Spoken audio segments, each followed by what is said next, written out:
आत चरावे, चाले गेले विसरून जावे, पुढे पुढे चालावे, जीवन गाणे गात चरावे, जीवन गाणे गात चरावे.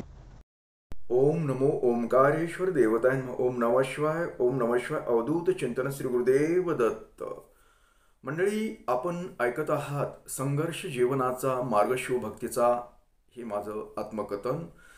तर मंडळी, या कार्यक्रमामध्ये आपल्या सर्वांचं हार्दिक स्वागत करतो आणि पुढील कार्यक्रम सुरू करतो. त्यापूर्वी मागील कार्यक्रमामध्ये मागीलचा जो भाग होता, तो मागील भागामध्ये आपण ऐकलं की माझी जी समजा आर्थिक परिस्थिती खूप खालावलेली होती अगोदरच.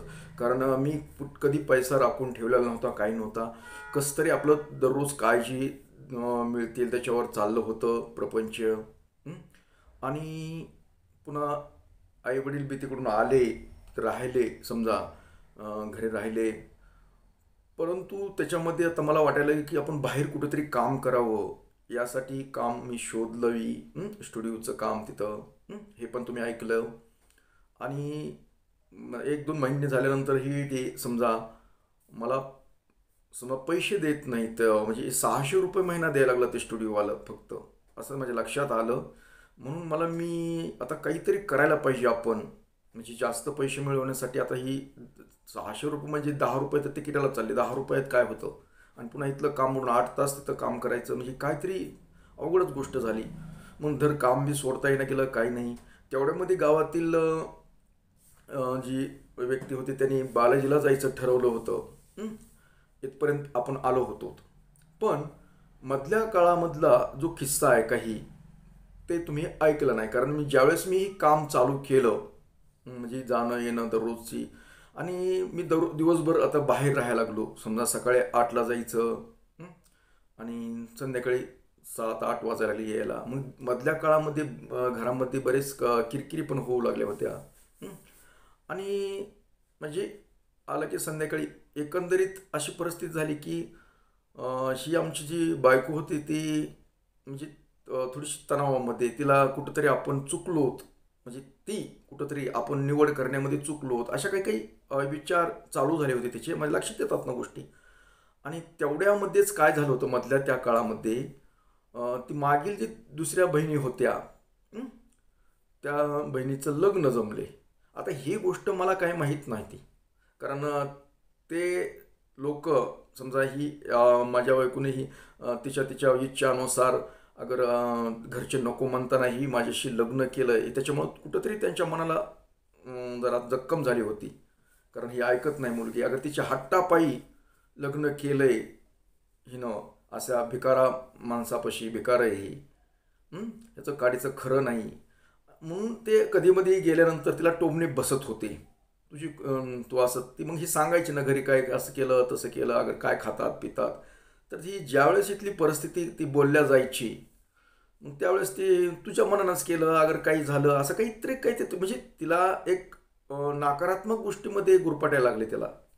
त्याच्यामुळं तिचा मेंदू जे आहे चांगला म्हणजे माझ्या विरोधात काम करू लागला. आणि इथेच नेमका आमचा संघर्ष चालू झाला पुन्हा. कारण जी व्यक्ती म्हणजे माझ्या विश्वासावर अगर कुठं मी न सांगता कुठं बाहेर जात नव्हती, काही नाही, असं एक शांत बसणारी व्यक्ती, आता ती व्यक्ती मला उलटं बोलू लागली. म्हणजे केवळ कशानं? घरच्या लोकांचा सपोर्ट भेटला तिला माहेरकडून. आणि मी किती मूर्ख आहे याचं प्रदर्शन जास्त प्रमाणात व्हायला लागलं. कारण माझ्या नवऱ्याची समजा स्तुती वगैरे काही अगर असं तिला म्हणजे वाटायचं नाही की कुती वगैरे केल्या जात नाही. ही किती तेवढ्यामध्ये तिच्या बहिणीचे लग्न जमले आणि ती बहिणी चांगल्या घरी दिल्याचं, म्हणजे तिथले चांगल्या घर मिळाले तिला, स्थळ चांगले भेटलेत.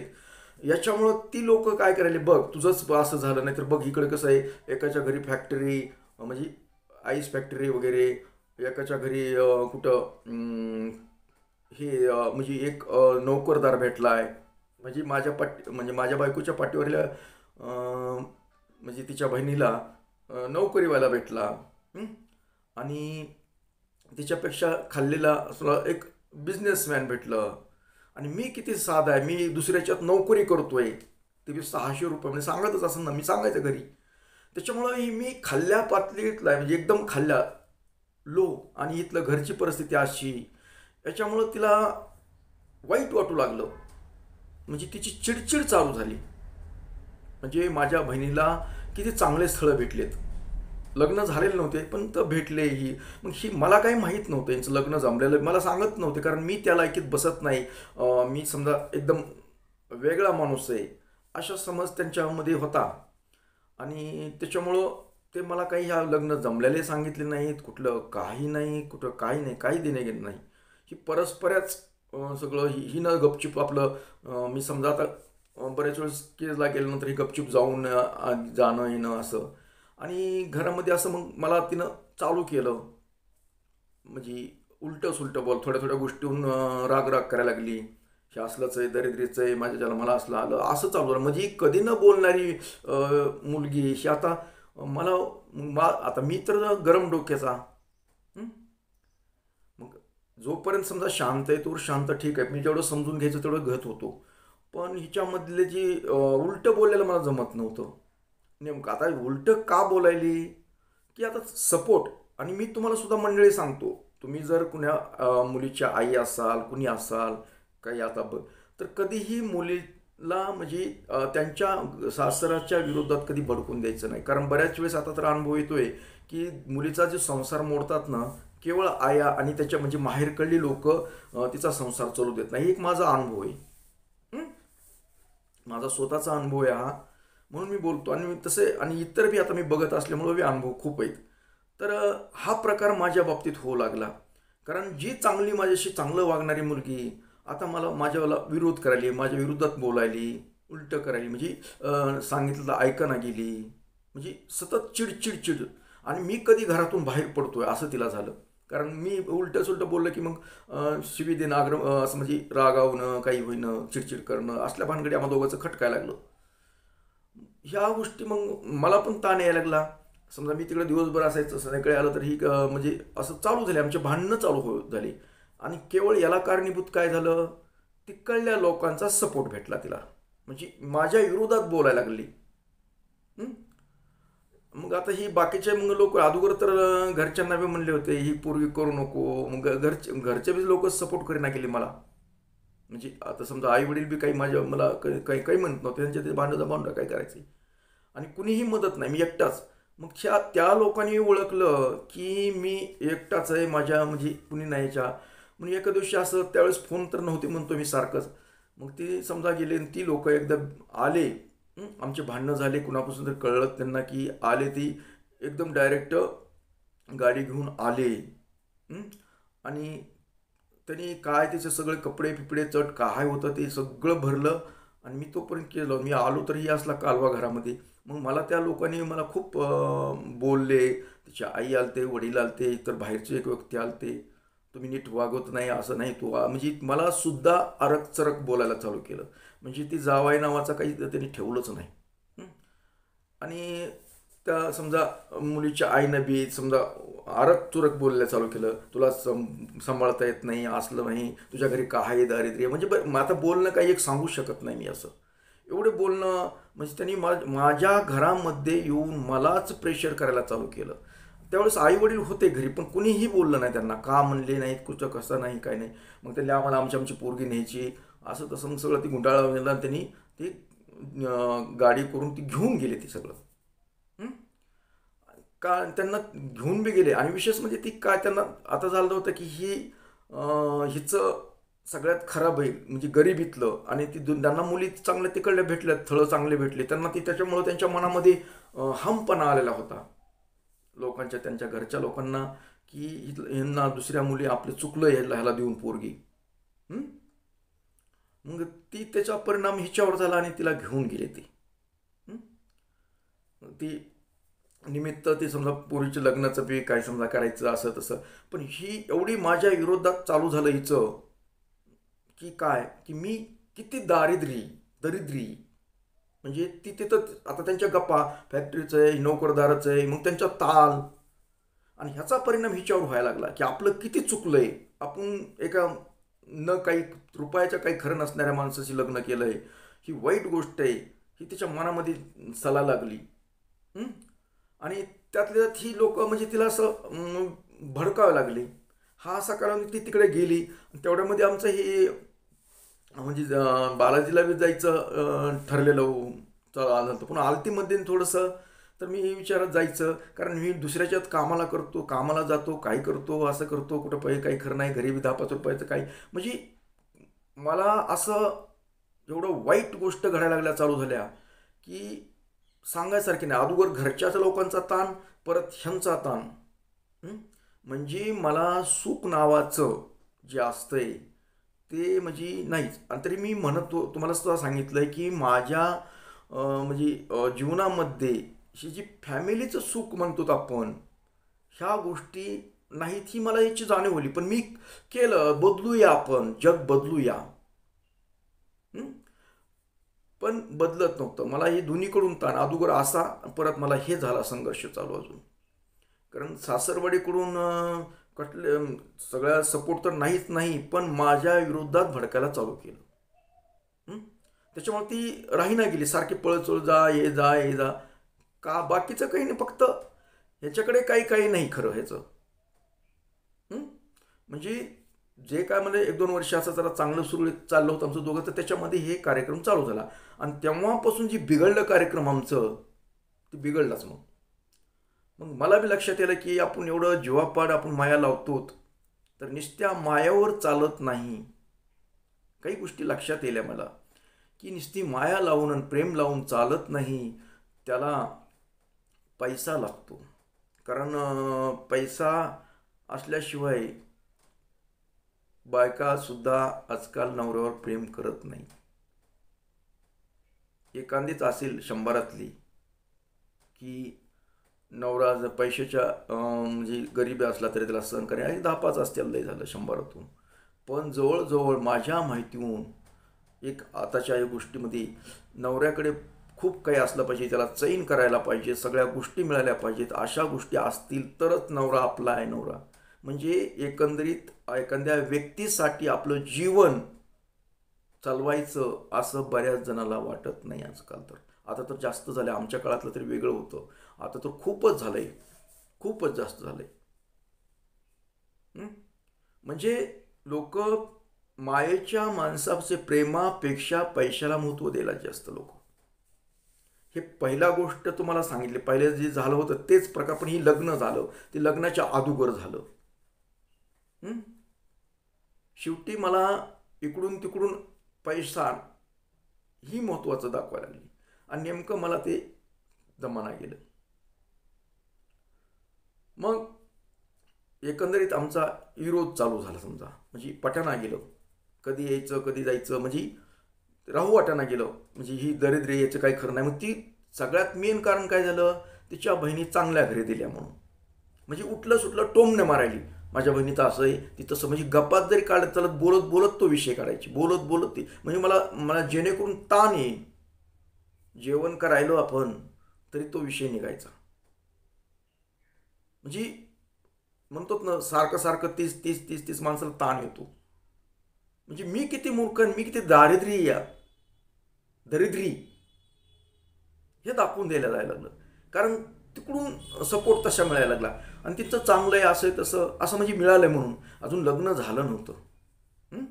आणि मग ही सगळं तिकडं रागारागाचे जे तिकडं मग जी गेली तवर मग आम्ही इकडे मग आमचं बालाजीला जायचं वगैरे ठरलं. इकडं मग ती आमच्या त्या मालकानं पैसे पण दिले नाहीत, तुम्हाला ते सांगितलं. तिथपर्यंत आलतोच आपण मागच्या भागात.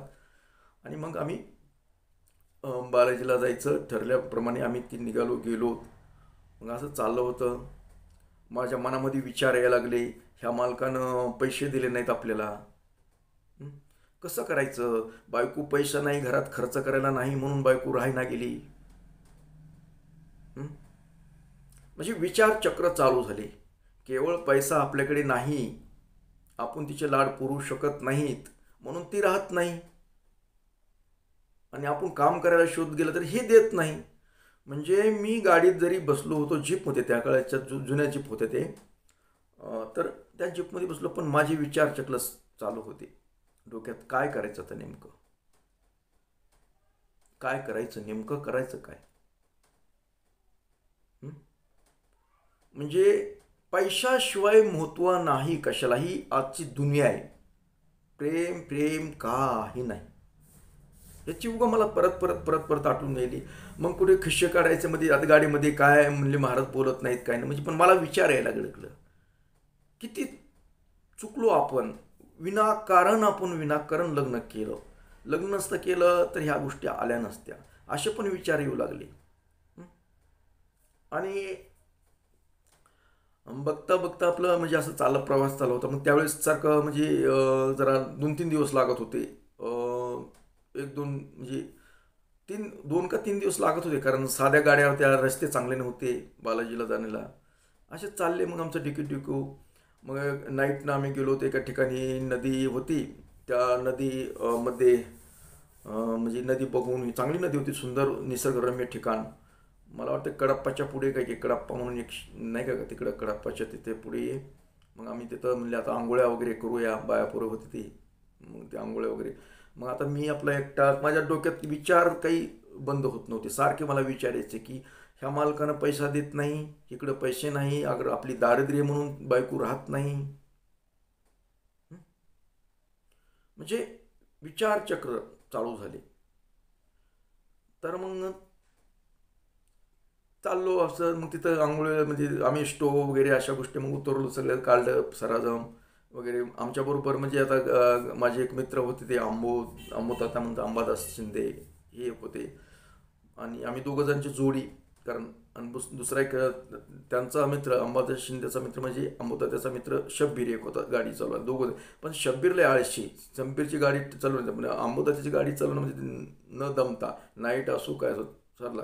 फक्त अंबोतात्याला एक लागायचं सिगारेट द्यायचं पेटून, ते सिगारेट लावायचं आणि चहा. ह्या 2 गोष्टीवर आमची नाईट चालायची. आम्ही दोघंजणच असायचो जागे पुढे, हे बाकीचे मागं झोपलेले असायचे. चाललं उतरलो तर आम्ही तिथं मग स्टोव वगैरे काढल्या, मग स्वयंपाक काहीतरी करायचा असं तसं, आंघोळ्या वगैरेची सोय. मग लांब लांब लांब असं नदी मस्त नदी होतं निसर. मला करमायला लागलं तिथं, थोडं विसरून पडलो म्हणजे इकडे गावाकडे टेन्शन. आणि चाललो की असं म्हणलं आंघोळीला, म्हणून मी खाली असं बघितली जागा आहे तो कपडे ठेवायला असं. आणि पाण्यामध्ये उतरलो की एकदम अचानक माझं लक्ष गेलं वरी माकडं होती. माकडाची पिल्ले 10-15 पिल्ले, बरेच झाडावर माकडं होती. मी एकदम घाबरलो. मग उगाच आता मी भेत आंघोळ करत होतो असं त्या नदीमध्ये, असं वर बघायचं. तर एक माकडीन काय होतं, म्हणजे मला एक थोडंसं माझी विसराळी पडण्याचं एक जोक सांगायला तुम्हाला. ते माकडीन बसलेले ते शेपूट सोडून असे खाली. मग एक पिल्लू आलं बरं का, माकड चाळे म्हणतात ना, ती एक मजा सांगतो तुम्हाला त्यांची. ते आलं, एक पिल्लू आलं आणि ती शेपूट होतं का नाही, शेपूट असं असं हालत होतं. ते आलं, उडी मारली, त्या शेपटाला धरलं त्या माकडीच्या. आता एक माकड होतं, तो माकडीने ना काही केलं नाही, म्हणजे शांत नुसतं असं बघितलं खाली, पण काही नाही. मग त्याचं बघून दुसरं माकड एक आलं, बारकं पिल्लू तसंच, आणि त्यानं त्याच्या शेपटीला धरलं. माकडीला आता थोडासा ताण आला ना, आता 2 पिल्ल्याचं वजन म्हणल्यात की तिसऱ्या पिल्यांना मार धरायला किती ठक केलं की बस माझ्या समोर होतो. असं घाबरलो की माझ्या अजून बी लक्षात येते गोष्ट. तर अशा पद्धतीने एक जोक म्हणून मला एक विसराळी पडण्यासाठी झालं. मग आम्ही तिथं समजा बालाजीला गेलो, तिथं दर्शन, पण माझं मन काही लागा नाही गेलं. मला एकच विचार सारखा येत होता की आपली आर्थिक परिस्थिती खराब आहे. मी अगोदर काही केलं, पण आता मला खूप मला काहीतरी पैशाचा स्रोत पाहिजे.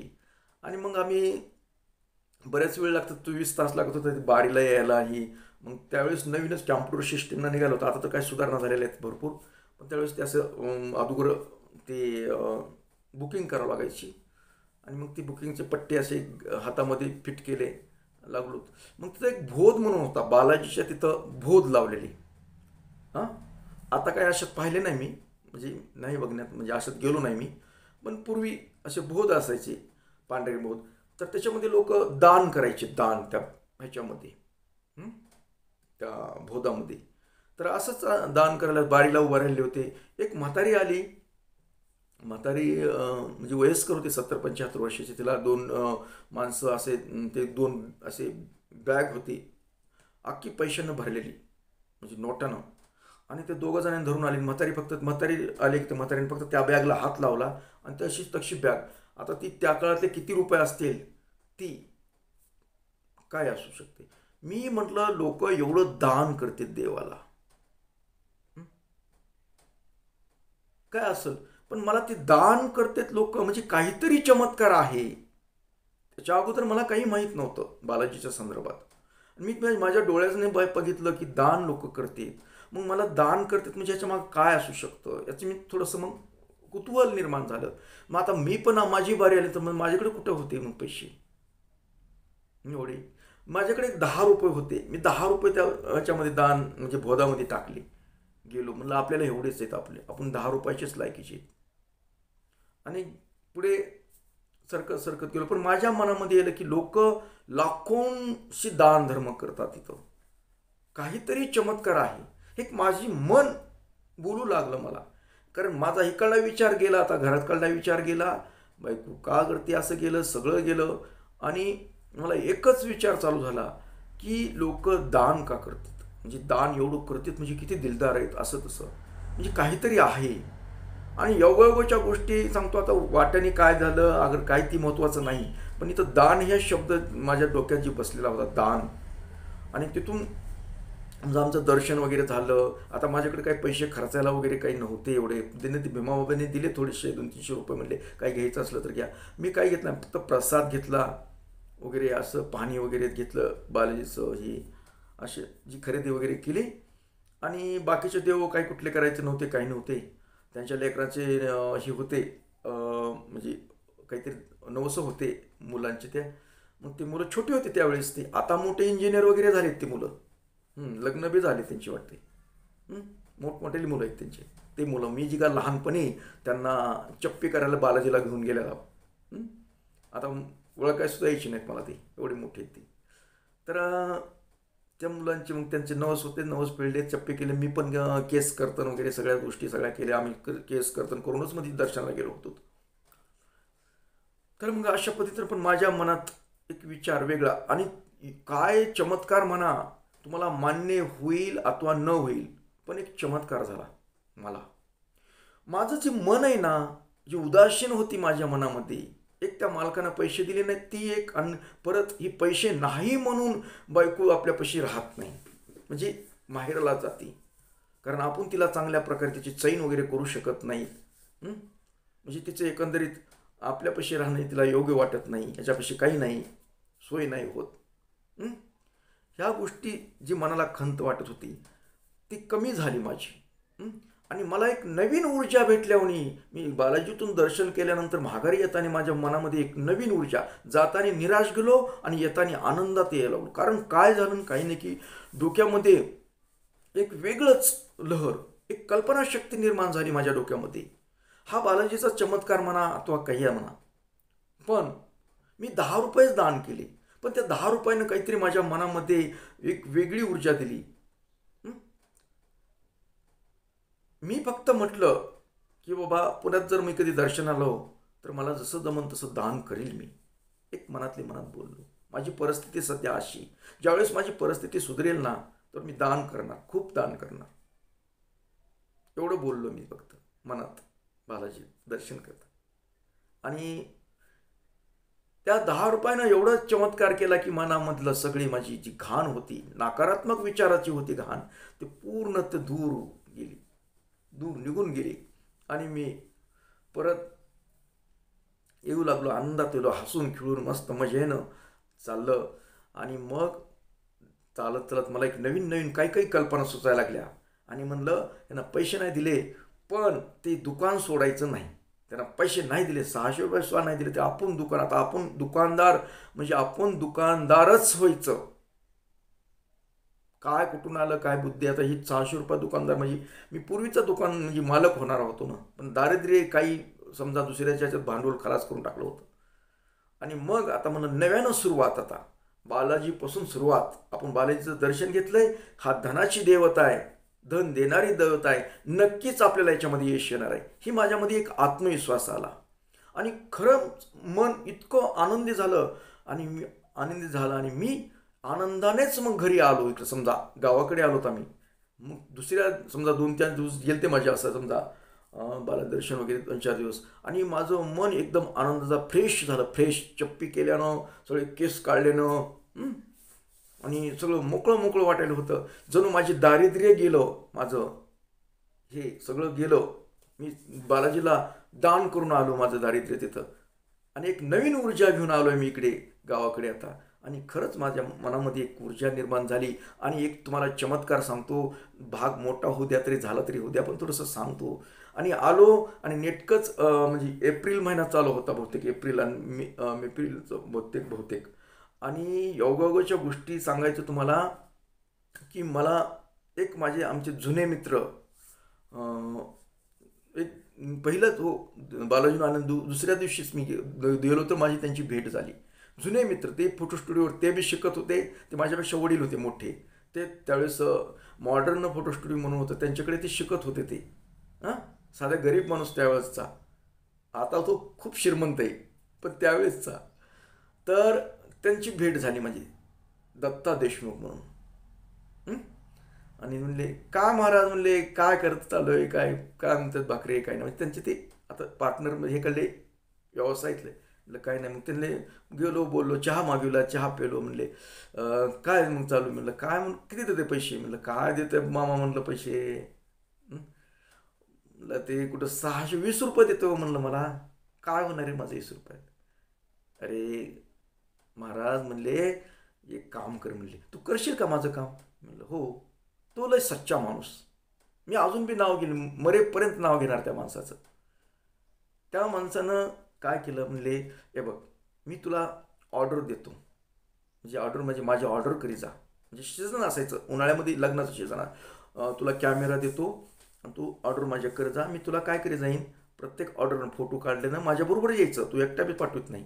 मी शूटिंग केलं तर तू फोटो काढत जा, आणि ते फोटो काढल्याचे मी तुला एका ऑर्डर मागं 300 रुपये देतो. तर मी अशा बुक आहेत, येशील का. म्हणलं हो येतो. म्हणलं आता इकडे 600 रुपयात काही होत नव्हतं माझं. तर मग त्याचं दुकान सोडलं नाही मी सोडलं नाही. त्या दत्ता मामाच्या ऑर्डर करू लागलो त्याशी. मग 2-3 ऑर्डर केल्या का नाही, तर काय झालं, दुसरा अजून एक आमचा म्हणजे त्या फोटो ह्याच्यातला एक दोस्त होता, मुळे म्हणून, सदानंद मुळे. आता बी आहे स्टुडिओ त्यांचं ते. तर त्यांनी म्हणले अरे ते गिरीसाहेब, म्हणले तुम्ही ऑर्डर करतात का दुसरे. म्हणलं हो करतो ना. म्हणले शूटिंग करतात. म्हणलं हो करतो ना. म्हणले किती घेतात. म्हणलं काय येतं, दत्तमाम फोटोला मला 300 रुपये देतात, तुम्ही किती देणार. म्हणले मी 500 रुपये देतो. मग त्यांचे पण एक अट आहे, म्हणलं दत्ता मामाची ऑर्डर नसताना मी करणार. म्हणलं दत्ता मामाची ऑर्डर सोडून येणार नाही, कारण मला त्या माणसानं मला माणसात बसवायला चालू केलं आहे, आणि त्याला दोघा देऊ शकत नाही. 300 रुपये असतील लागत, फ्री असलो तर मी त्यांची ऑर्डर त्यांच्या बुक झालेल्या ऑर्डर तेवढं मी करणारच आहे. त्यांची ऑर्डर ज्या दिवशी नसेल त्यावेळेस तुमची ऑर्डर करणार. म्हणजे बरं चालतंय म्हणले. मग दत्ता मामाला विचारायचं की दत्ता मामाला म्हणायचं आपली ऑर्डर मला कुठं नसेल तर मग यांच्या करू का. तर म्हणले करा, काही अडचण नाही. मग 300 रुपये परत काय झालं, त्यामुळे त्यांचे 500 रुपये त्यांनी त्यांच्या ऑर्डर चालू झाले. आणि माझं जर माहीत झालं मार्केटमध्ये. आणि मग ते दुसरं एक देशमुख होतं, श्रद्धा फोटो स्टुडिओ, काय त्याचं नाव, देशमुख नाव चांगलं पाठ आहे त्याचं, श्रद्धा फोटो स्टुडिओ म्हणून. आता ते सगळे लोक आहेत काही. आणि मग ते श्रद्धावाल्याची भेट झाली. म्हणले महाराज, म्हणले ऑर्डर करतात का तुम्ही. म्हणले हो करतो ना. म्हणले पण म्हणलं ही दोघांची ऑर्डर नसताना त्यावेळेस तुमची ऑर्डर करणार. म्हणजे चालतंय. म्हणलं किती घेतात. म्हणलं काय आता हे देतात. म्हणले तुम्ही माझ्या इमर्जन्सी, त्यांचा होता मोठा ओल्ड कॅमेरा शूटिंगचा. म्हणले शूटिंगला तुम्हाला 1000 रुपये देत जाईन. म्हणलं चालेल. मग प्लस ज्याचे दत्ता मामाचे नसेल त्यावेळेस मुळे मामाचे नसेल तर ह्याचे मग ही श्रद्धावाल्याची. म्हणजे मला एक 300 रुपये देत होते फोटोला, एक शूटिंगसाठी 500 रुपये आणि 1000 रुपये देत होते. म्हणजे 3 जणांच्या त्या सीझनामध्ये माझ्या ऑर्डर झाल्या. सीझन मी हाणलं, सीझन तेवढं सीझनामध्ये मी जायचं. मग हे भाकरी लावून कळलं लागलं की ही बाहेर चकल्या मारते. ते म्हणलं एका दिवशी तू आपल्या घरच्या इथल्या ऑर्डर. म्हणलं तुम्ही काय देतात मला 20 रुपये. म्हणलं 20 रुपये. मग तुमचं आहे ना म्हणलं एरी. ते लोक मला, माझा प्रपंच आहे म्हणलं, मला बायका आहे ते जगवायची आहेत ती, आणि तुमच्या 20 रुपयाने काय होतं, मला करू द्या ना म्हणलं. काही नाही बोललं ते. मग यांची ऑर्डर करून त्या सीझनामध्ये मला ह्या दोघांच्या इकडले तिकडे शिजणार. मी पुन्हा वैयक्तिक त्यांचा कॅमेरा घेऊन म्हणले, कधी तुझी बी स्वतःची ऑर्डर असली तर घेऊन जाता कॅमेरा, कॅमेऱ्याला किराया नाही काय नाही म्हणले. हां, मग ती कॅमेरा त्यांचे बी वापरायला चालू केले मी. त्यांना आपलं त्यांचे घेऊन जायचे कधीमध्ये. आणि मी असं स्वतःला बी मला मिळालेलं ऑर्डर करायचं राहिलो. हां, ते पण चालू केलं. म्हणजे एकंदरीत त्या शिजनामध्ये माझं जवळजवळ 30-40 हजाराचं म्हणजे माझं शिजन म्हणजे झालं या 2-4 महिन्यातलं. म्हणजे माझ्याकडे तसं तेवढा पैसा आला माझ्याकडे. म्हणजे एवढं मी पण रात्रंदिवस मी सोडलं नाही. कारण ही कृपा कुणाची होती? बालाजी. म्हणजे बालाजीला मी 10 रुपये दिले तर मला एवढं काम मिळालं इथं. तर तुम्हाला सुद्धा मंडळी सांगायचं आहे, ही आत्मकथनातून सांगण्याच्या गोष्टी म्हणजे मी संघर्षातून जात असताना काही अशा चमत्कारिक गोष्टी पण घडल्या. आणि ती चमत्कारिक गोष्टी तुम्हाला हीच पण माझ्या अनुभवातल्या सांगतोय तुम्हाला. तर त्याच्यामुळं म्हणजे ते शिजनामध्ये मला जवळजवळ खूप पैसे मिळाले. त्याच्यामध्ये मी स्वतःच्या ह्याच्यात भांडवल न गुंतविता वरच्यावर म्हणजे माझा रोजगार तेवढा झाला. जे का मी 2-4 महिने इथं 600 रुपये करणाऱ्या माणसाला तेवढ्या 2-3 महिन्यामध्ये मला 40-50 हजाराच्या जवळजवळ आलं, कलेक्शन झालं माझं तेवढं. सीझन माझं एकट्याचं म्हणजे माझ्या काही हे काही करून करून ती त्या काळात माझ्यामध्ये एक उत्साह आला. आणि मग हे पुढे काय अजून बऱ्याचशा गोष्टी मग तेवढ्यामध्ये इकडं त्या मेहुणीचे लग्न वगैरे त्याचं पण मला एक दिवशी फोन आला. पण ती फोन पुढे काय झालं काय नाही या गोष्टी आपल्याला ऐकायच्यात. अजून मी व्यवसायामधल्या कशा पुढे मी सुधरत गेलो आणि पुढे समजा देवदेवाच्या कशा गोष्टी झाल्या होत राहिल्या ह्या पण मी तुम्हाला सांगणार आहे पण पुढील भागामध्ये. तर तोपर्यंत मंडळी, ओम नमः शिवाय, जय हिंद, जय भारत, सुखी राहा आणि समाधानी राहा.